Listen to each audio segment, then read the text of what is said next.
I'm so excited about Gemini because it's probably the most capable AI system we've ever developed. But safety and responsibility has to be built in from the beginning. And at Google DeepMind, that's what we've done with Gemini.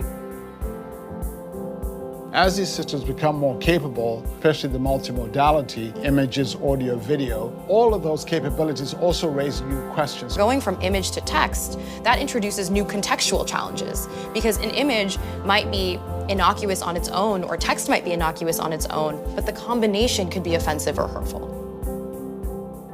We develop proactive policies and adapt those to the unique considerations of multimodal capabilities. And that allows us to test for new risks like cybersecurity and considerations like bias and toxicity. One of the key areas is not only internal evaluations, but also external evaluations. This can look like external red teaming to bring in different experts to give us their perspectives on how the model is performing, but it also involves getting their advice. So we're working with organizations like ML Commons to develop extensive benchmarks that we can use both to test models within Google and across the industry.